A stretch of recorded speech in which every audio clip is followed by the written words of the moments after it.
25. Pelampiasan amarah. Minggir, bentak Dave sekali lagi.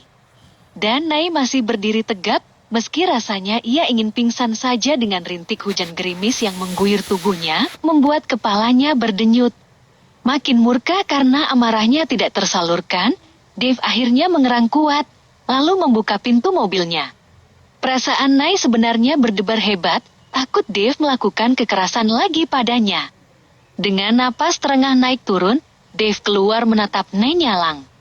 Membuka penutup kepalanya dan membuang helm itu begitu saja. Dave menghampiri Nayara yang kemudian menurunkan kedua tangannya. Dave. Tiba-tiba tubuh Nai bergetar merasakan aura penindasan dari pria yang makin mendekatinya dengan wajah ganas. Sesaat kemudian hal yang tak terduga terjadi. Kedua tangan Dave terulur menahan bagian belakang kepala Nayara, lalu mendaratkan bibirnya ke lingual Nai dengan kasar. Nai sontak membelalak tak siap saat Dave menciuminya tanpa ampun. Melampiaskan emosi jiwanya dengan memainkan bibirnya berputar membungkam lingual Nai. Dengan kekuatan bercampur gairah yang Dave sendiri tak bisa menggambarkannya. Ampah! Nai melenguh hampir kehilangan napas, namun Dave tak peduli. Ia terus memutar bibirnya, merasai milik Nai yang tipis dan basah. Napas Dave menderu naik turun, sampai membuat Nai seperti terkunci oleh raga Dave, yang tak bisa mengendalikan dirinya. Tak dipungkiri, tautan bibir Dave begitu intens dan menggairahkan, namun tanpa perasaan cinta, hingga Nai hanya merasakan bahwa Dave tengah menyisanya dengan cara yang berbeda. Hingga kemudian wajah Nai memerah dan bulir air mata keluar begitu saja, merasakan Dave yang melampiaskan amarah pada dirinya saat ini. Haakeh! Dave melepaskan cengkeramannya saat Nai hampir sesak napas, namun tak bisa berbuat apapun. Ia hanya menatap Dave dengan isak tertahan. Dave menyakiti dirinya dengan cara lain saat ini. Maaf, ucap Dave lirih dan tiba-tiba tubuh yang tadinya menegang kaku, akhirnya lunglai. Buru-buru Steve meminta timnya untuk mematikan mesin mobil setelah melihat pemandangan yang tak biasa. Dave dan Nai masih berdiri saling menghadap di tengah rintik gerimis yang belum berhenti sejak siang. Sudah puas, Dave? Tanya Nai sarkas.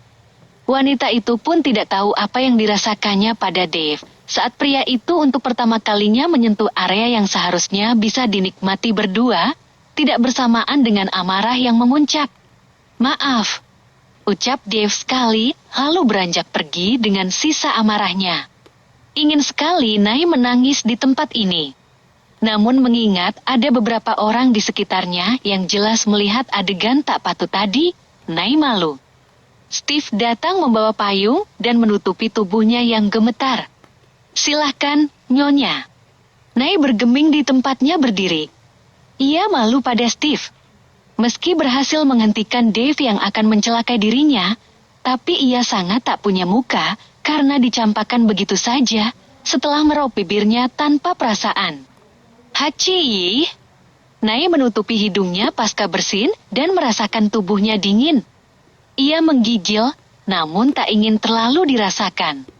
Steve masih memegang payung untuknya, dan Nai meraih pegangan payung itu, hingga kemudian sebuah tangan menggamit jemarinya kini. Nai berbalik dan mengangkat wajahnya. Dave yang semula beralih pergi begitu saja, kini kembali menyahut payung dari tangannya, lalu menggandengnya pergi menuju ruang rehat khusus. Dan wanita itu menurut saja, saat Dave kini melindunginya dari air hujan, meski terlambat, dan ia kembali bersin-bersin. Didudukan naik ke ruangan dengan fasilitas seperti kamar pribadi itu. Tim sirkuit Dave lantas dengan sigap memberikan handuk dan baju ganti seadanya pada Dave untuk Nai. Nayara kini duduk tertunduk tak berani mengangkat wajahnya pada Dave yang mengusap kepalanya yang basah dengan handuk. Ia tahu, Dave masih diselimuti emosi yang masih menyala meski tak lagi berkobar. Mengapa kamu datang? Nai hanya menggeleng kecil. Ia sendiri tak paham, mengapa mau-maunya dibujuk Steve untuk ikut dengannya ke tempat ini. Silahkan, Tuan Muda. Steve kemudian datang membawa 2 gelas teh panas yang masih mengepul. lalu bergegas pergi untuk mengembalikan mobil balap dan segala perlengkapannya ke tempat parkir semula. Ganti baju dulu sebelum kedinginan. Setelah ini, pulanglah bersama Steve. Dave yang masih mengenakan seragam overall balapnya, kini memberikan baju ganti untuk Nai yang masih tertunduk. Melihat Dave yang tidak berganti pakaian meski juga sudah basah, Nai mendadak cemas. "Kamu tidak ganti? Mau balik ke arena lagi?" Dave tak menjawab. Sejujurnya, ia masih belum puas jika harus mematikan bara di otaknya begitu saja. Kalau mau mati, kenapa tidak dari dulu saja? Kamu mau buat anak ini nantinya lahir jadi anak yatim. Sembur Nai hingga membuat Dave terhenyak. Dave tak menyangka Nai akan bereaksi sekeras itu. Nai yang kesal pun berdiri dan melempar baju ganti itu ke tubuh Dave hingga pria itu kemudian menahan pergelangan tangannya. "Maaf, aku pulang. Kita pulang sama-sama." Jadilah Dave kini pulang bersama Nai yang sudah berganti pakaian setelan training lengan panjang yang kedodoran namun cukup menghangatkan. Tidak memiliki tim sirkuit wanita membuat Nai mengenakan pakaian pria seadanya. Di dalam kendaraan, kini mereka bersama dalam keheningan. Dave yang mengemudikan sendiri mobilnya dikawal Steve yang berbeda kendaraan di belakangnya. Nayara pun duduk diam tak bicara selama perjalanan.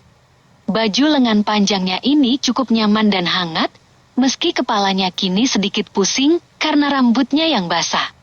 Karena jarak sirkuit dengan kediaman mereka cukup jauh, Nai akhirnya tertidur meski sesekali masih bersin. Uhuk! Nai terbatuk dalam tidurnya hingga membuat Dave merasa bersalah. Diulurkan pucuk tangan kirinya menyentuh pipi Nai yang menghangat. Dave mempercepat laju mobilnya dengan perasaan makin bersalah karena sudah membuat Nayara sampai demam seperti ini. Dave mengirim pesan pada Biina saat mereka hampir sampai di waktu yang sudah menginjak malam. "Nai, demam, Bi," ucapnya saat membopong masuk Nai menuju rumah. Biina berjalan cepat membukakan pintu kamar Nayara, namun Dave mah membawa istrinya itu memasuki kamar pribadinya. Sekian detik Biina dibuat melongo karena salah membukakan pintu. Dave meletakkan dengan sangat pelan tubuh Nai ke tempat tidur miliknya dan menarik selimut untuknya. Mengambil sebuah termometer, Dave menekan tombol dan mengarahkan ke dahi Nai yang kemudian menunjukkan suhu badan Nai yang memang demam. Biina datang membawa perlengkapan kompres hangat yang langsung diraih oleh Dave yang meletakkan sendiri kain handuk kecil itu ke dahi istrinya. Nayara menggeliat saat merasakan di kepalanya ada sesuatu yang menempel panas. "Apa Nai boleh minum obat pereda demam, Bi?" "Berisiko, tuan muda." Bibi tidak berani. "Kalau begitu, saya bawa ke rumah sakit saja," ucap Dave langsung panik. "Nyonya muda hanya kehujanan kan? Kita kompres dulu saja, Bibi buatkan minuman hangat. Besok pagi pasti sudah mereda." Dave masih mengusap kain kompres ke dahi dan bagian leher istrinya. Perasaan bersalah masih menggelayutinya saat ini. Ya, hanya sebatas perasaan bersalah, lantaran membuat Nai tiba-tiba nekat menghadangnya di tengah rintik hujan. "Kamu mau buat anak ini nantinya lahir jadi anak yatim." Kalimat yang diucap Nai kembali menggema di telinganya. "Anak yatim," ulang Dave dalam batinnya. Bagaimana sejak usia 10 tahun dirinya juga sudah menyandang gelar sebagai anak yatim, dan itu sangat tidak mengenakan. Kehilangan seorang ayah benar-benar membuatnya terpukul. Apa aku harus mengulangnya pada anak yang dikandung Nai saat ini? Batin Dave meracau. Biina datang dengan segelas air hangat dicampur madu. Wanita itu lantas mendudukkan Nai dan meminumkannya, meski Nai masih di alam batas antara sadar dan tidak. Nai kembali dibiarkan tertidur, sementara Dave memilih merebahkan tubuhnya di sofa depan tempat tidurnya. Sekian waktu Dave tak bisa tidur memikirkan, takut suhu badan Nai makin naik. Dicek lagi suhu tubuh yang sudah mengalami penurunan, meski hanya sebatas 2 angka di belakang koma. Sedikit lega, Dave akhirnya tertidur di sofa tanpa selimut.